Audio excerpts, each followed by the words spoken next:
Here we go. It's the big one. It's Watford against Norwich City. And big games mean big guests. Delighted to be joined by the Watford correspondent for The Athletic, Adam Leventhal. Adam, 20 minutes or so of preview content coming up. Have the nerves set in yet? You know what? I think they just arrived, just as you were talking about it. Then they literally just sort of washed over me. Yeah, it's going to be a nervy night. I think the sort of conditioning that we've had, having played Newcastle last Saturday, sort of preparing for a really edgy game, will hopefully prepare not only the fans but also the players for another scrap tomorrow night. So yeah, it is nervy. We can't hide from it. There's a lot riding on this one, isn't there? Absolutely. Of course, you were meant to play Burnley on, was it Tuesday or Wednesday? Yeah, that got postponed due to Burnley's COVID situation. Is that a blessing in disguise that game got postponed, or do you see it as a hindrance?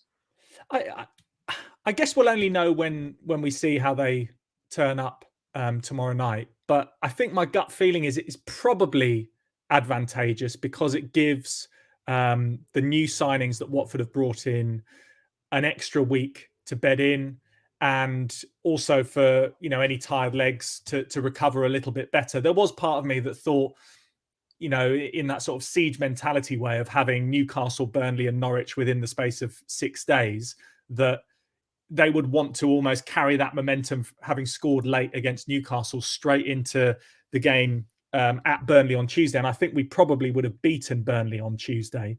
But I think maybe for the preparation and the freshness, it's probably a good thing that it was called off, because it was obviously a rearranged game, and the Premier League plonking that game in between Newcastle and Norwich was a bit like, yeah, guys, you do realise that you've just turned that into the week from hell. But so maybe there is a little bit of fortune that COVID did put paid to it again.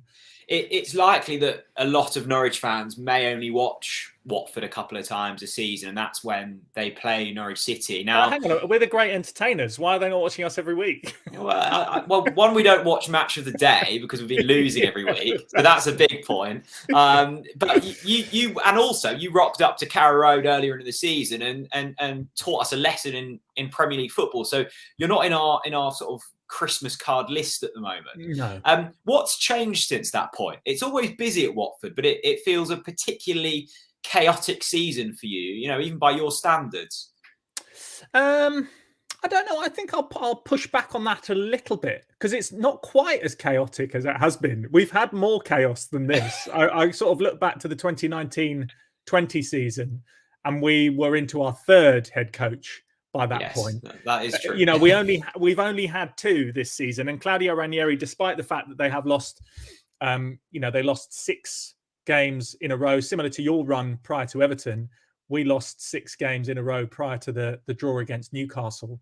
Obviously, since beating you in September, there was a change of head coach from Xisco Munoz, and I think the thinking at that point was, Xisco Munoz, lovely guy, smiley, happy, effervescent, but maybe the side needed a little bit more authority and more leadership, and that's what Claudio Ranieri, the intention was for him to come in and do that. But then we had a wretched run. I think you've had a run where you play all the big guns in a row, and it's very, very difficult. And Watford had that, and within that, there were encouraging performances. It didn't start off well against Liverpool. They lost 5-0 in his first game, and everyone was thinking, oh God, what's happening? But then subsequent to that, the whipping boys of the division, Everton, we beat them 5-2. And after that, it was a little bit hit and miss, but there was another victory against Manchester United. So even though Watford have been on a bad run, there have been some encouraging signs.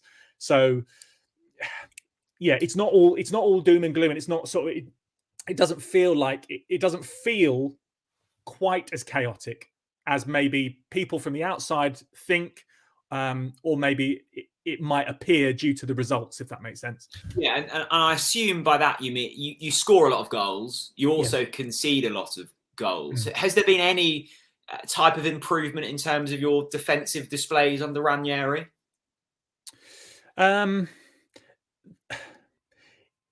Yeah, well, yes, there has. There's there no confidence in that No, answer. no. But in the last, the thing with it is, and this is where it's difficult to explain it at times, because the defensive line has not necessarily had the investment that Watford fans would have liked in it. I think it's probably a similar story to Norwich, to be honest, in that central defensive areas.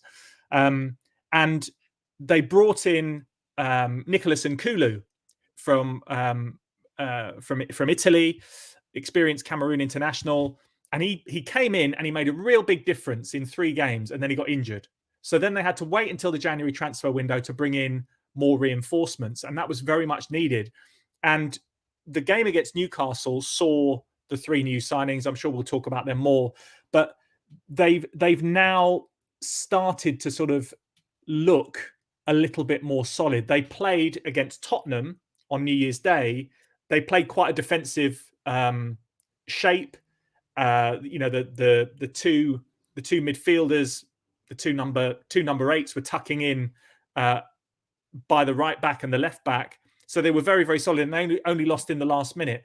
Against Newcastle, they defended pretty well, and it was only one defensive mistake that let Alan Saint-Maximin in. So there has been encouraging signs that they are doing better, but overall they haven't kept a clean sheet all season, and there is always that nagging doubt that they are going to have to score at least 2 goals to win a game. Let's talk about them signings there. You briefly mentioned them. I think a lot of Norwich fans often forget it's the January transfer window because it's just been so quiet for us, but you have dipped into the market. Just talk us through the new lads that will be wearing the Watford shirt for the rest of the season. Yeah, well, one of the themes for Watford has been that they needed a new left back. Danny Rose, I think it was, played at your place, and he's effectively been bombed out, and it's not worked out for him. So they needed to bring a new left back in because Adam Messina is currently at the Africa Cup of Nations. So they brought in Hassan Kamara, who was at Nice. They signed him. He looks very mobile, very skillful, happy to go both ways, back and forth and defend well. So he's come in. He played against Newcastle, and he looks like a good acquisition. In central defence, Samir, who is he was playing at Udinese for 6 seasons, and they used that Udinese connection to bring him in. He made a very solid debut. Didn't really notice him too much, but I sort of kept a keen eye on him, and he did everything that you would expect from him. Looked organised, didn't look out of place. Played the percentages, was dominant in the air, powerful pace. So he looks good, and that helped. And then the third signing, which was maybe the most surprising, and there has been a fourth one, which I'll tell you about in a minute, but the third one that actually featured against Newcastle, Edo Kayembe, he came in from Belgium. Cas Eupen is the team, and he's looked really good in that first game. He basically slotted in, hit the ground running, very organised.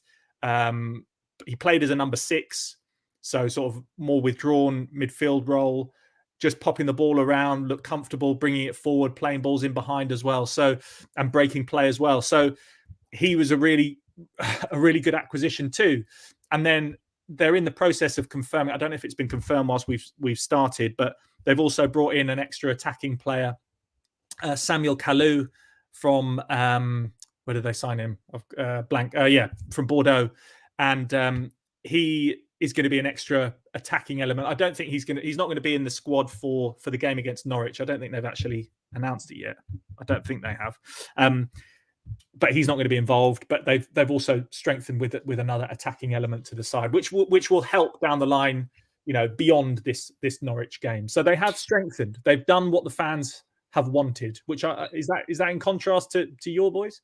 Well, we haven't signed anyone, and nor have we sold anyone. I think probably the expectation was maybe something around Todd Cantwell, and there's still time there. We shall see.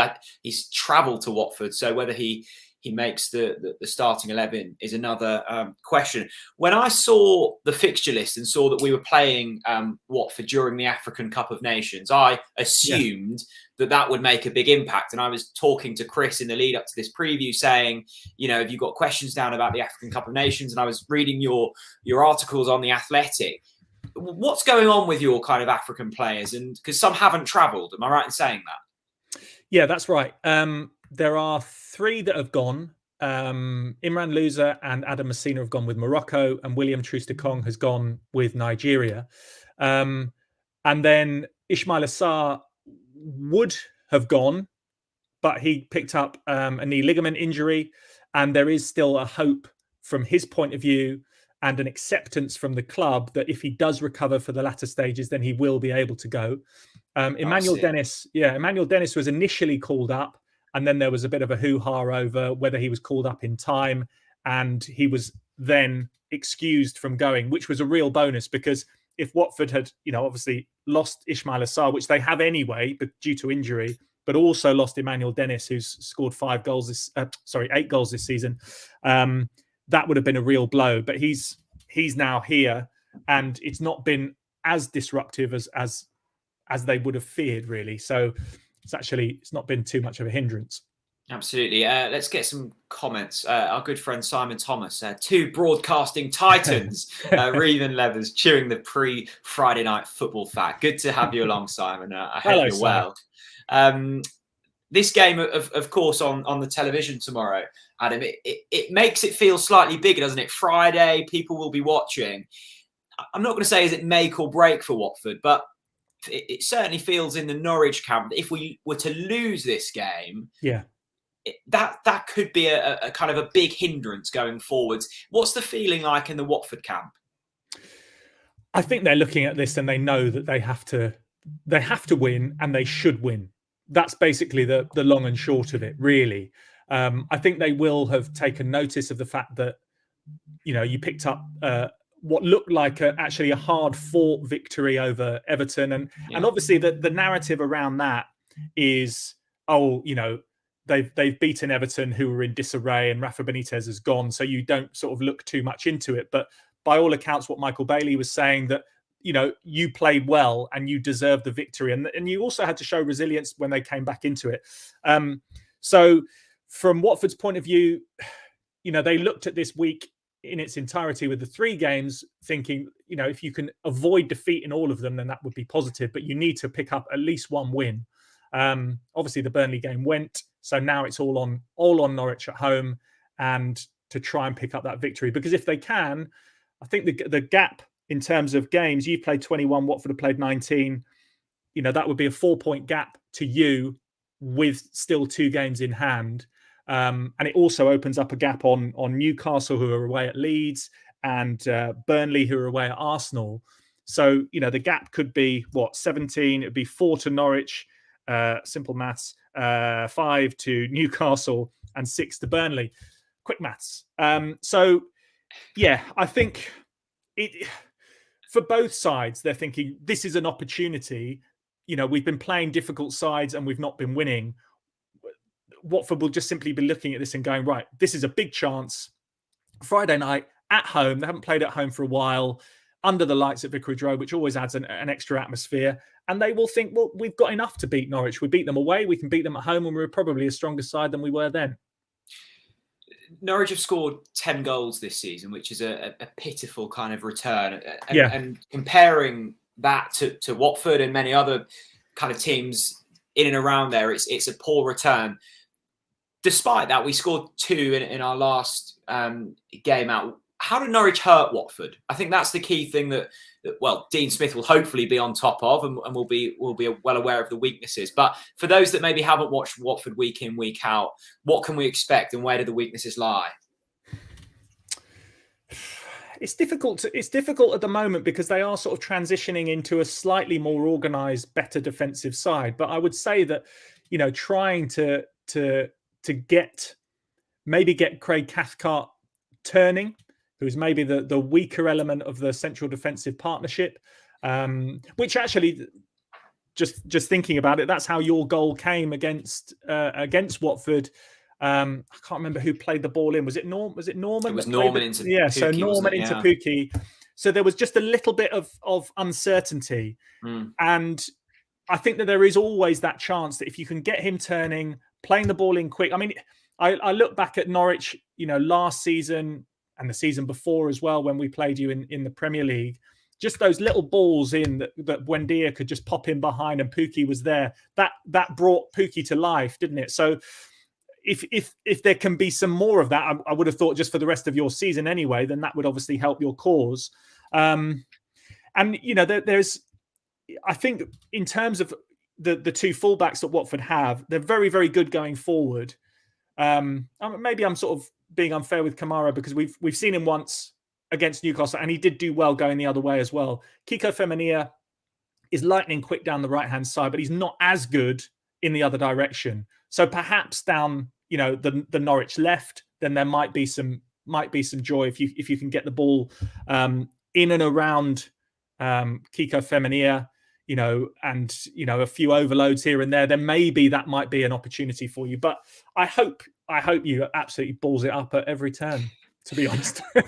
And on that note, we'll go away from the game slightly. Millions have been entertained by Ben Foster's antics with the GoPro and the goal over the past couple of seasons. I know you've written a couple of stories about the behind the scenes and some of the trials and tribulations of that. I'm just intrigued, what do Watford fans think of the YouTube channel and the maybe behind the scenes look they get at it? Because it's all well and good when you're winning. It may be a bit tougher for Ben to sell it when you're losing. Yeah, I think that there was a few things that happened which went beyond just a perception of whether he should be doing it or shouldn't be doing it. Whereby the Liverpool game, the first game under Claudio Ranieri, he'd invited some people. It was some punter, what's he like, a UFC fighter? Yeah. The Scouser. That's right. He sounds like a Viz character. I don't know what his name is. Paddy. I know who you mean. He's got an interesting haircut, hasn't he? Yeah, whoever he is. Yeah, and it was just a bit misguided, and it suggested or gave people the perception that maybe he's just sort of maybe prioritizing things a little bit too much towards YouTube. And look, I understand it, and he's focusing on what he wants to do next. He's got people working with him and alongside him, and he's enjoying it, and he's doing a good podcast, and he's doing the behind the scenes stuff. But I think that maybe, and subsequent to that, it has slowed down a bit, and he's sort of he's reined it in a little bit. He's been doing a few videos recently since he's come back into the side, but when he was injured, he wasn't doing it as much. But yeah, on the whole, it's a lot of fun. But I think just when it starts to impinge on the private areas of training grounds and maybe putting a camera in people's faces that don't necessarily want to have it in their face, that's where you potentially might sort of encounter a little bit of, oh, mate, can you just chill out a little bit? But look, Ben Foster, he does a lot of great things in terms of charity. He's a very effervescent character, really good bloke on the whole. And, he comes across very, very well. And I watched the last, I think it was the one before last. And, he's enjoying his life and he's enjoying being a footballer. And, to sort of pour scorn on that too much is unnecessary. But I can understand why some people just sort of want to just keep it in check a little bit. Keep it in check. Don't let it run away with itself a little bit too much. But especially when you're in the last year of your contract and you go, look, just focus on the football for the last few months. Absolutely. Of course, both clubs under different management since we last met. Who do you think benefits the most out of that? Will Norwich fans be more confident playing Watford under Ranieri, or are Watford fans looking and going, "Oh, Dean Smith, think we can maybe get the better of him"?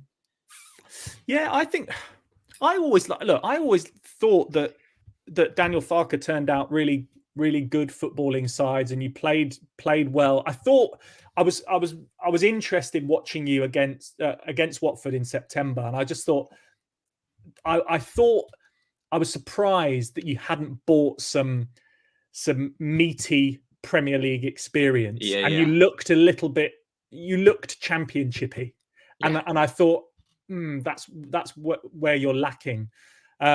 I like that word, championshipy. I think that's a good way of summing it up. Yeah, you looked like a newly promoted side. Watford didn't really look. They looked like, you know, we obviously had some great attacking players.